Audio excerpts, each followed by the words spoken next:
Adventures. Greetings all, Chuke here from Chuke's Outdoor Adventures. Well, I had to get back into the FN 510 tactical game, and I got one in flat dark earth. It's just something that's aesthetically pleasing to me, but I really enjoy firearms in flat dark earth, so I was really excited to see that this was available. The price has gone down a little bit. Like the first one I got when it came out was like $1,100. This was $1,035, but I do think that is one of the drawbacks. The price, and also the trigger is decent, but it's not the greatest. And so lately I've kind of been leaning towards a Springfield XDM just because the trigger is so amazing. But I still think this is one of the best 10mm semi-autos you can get. It comes with a 22 round magazine, which is just incredible.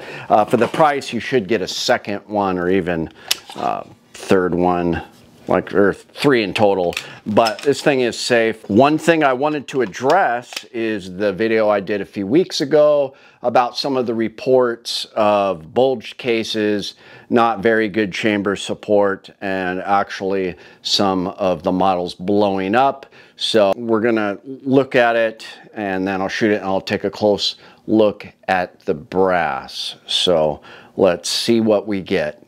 All right, guys, this thing is just a beast. It does come with a really nice soft case, also in flat dark earth. I really appreciate that, but it's all about the extended barrel, I feel. You've got that 4.71 inch recessed target crown barrel.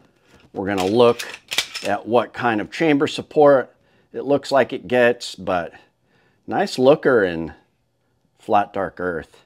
I think it has a superior optic system, seats the optic down there. You kind of have that dovetail right there. Shrouded rear sight is really nice, and you've got the suppressor height, actual steel sights.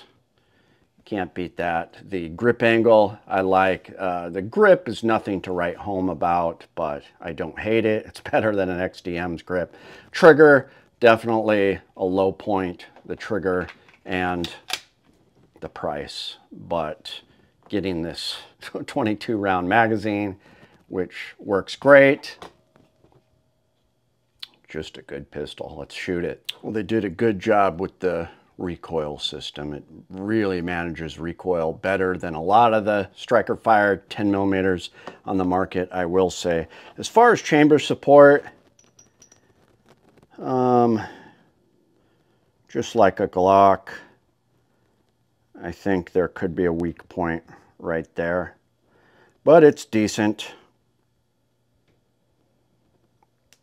And so I wanted to show you the brass. We had, this is the MagTech. We got no bulging,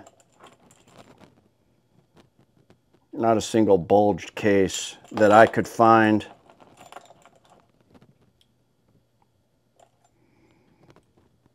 Here we go, a couple extreme penetrators, pretty hot loaded 10mm. We did not get any bulging of the case, not cracked. And here's a couple of the buffalo bores. Looks fine. Did get a big scratch right there, so I don't know why the extractor is raking over it like that. That concerns me a little bit, but as far as chamber support, I am not worried about that.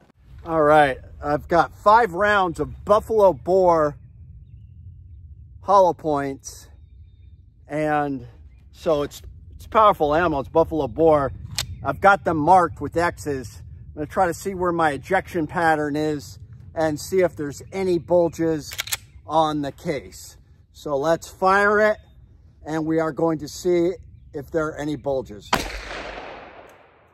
And see where that went. Okay, I'm seeing where it went now.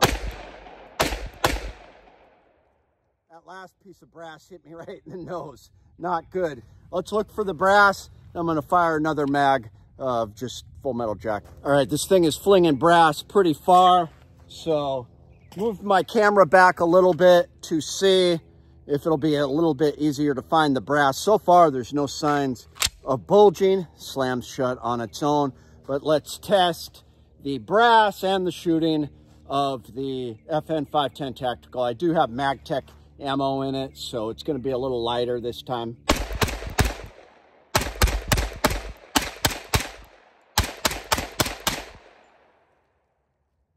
All right, let's look at the cases. Well, there you go. I'd shot some buffalo boar and some underwood, and no issues with the brass bulging. There was one piece that kind of looked like the extractor had scraped it up, so a little bit weird, but I don't have any worries that this is going to blow up or is not got enough chamber support. Very reliable. I don't like the trigger that much, and as you could see, I outran the trigger. That's something that Chuck does as well sometimes, and he really complained about the trigger. He gave this 2 thumbs down because of the trigger, and I do have to agree with him because of the price being so high, almost double what your typical semi-auto striker fired 10mm would be. They should have given you a really good match trigger like the XDM Elite has. So I still think it's one of the greatest just because of all the other features it has, and it seems to be reliable to me. I'm going to continue doing some testing with it. Let me know what you guys think. Thanks for coming along for the ride. Please like, share, and subscribe. It's Chuke, your friend in the field. Chuke, I like to trade my guns just for fun, but now I have none. Oh, look, get shot by a bear, but I don't care, I got a 10mm. Chuke's Outdoor Adventures. Watch you outside every time.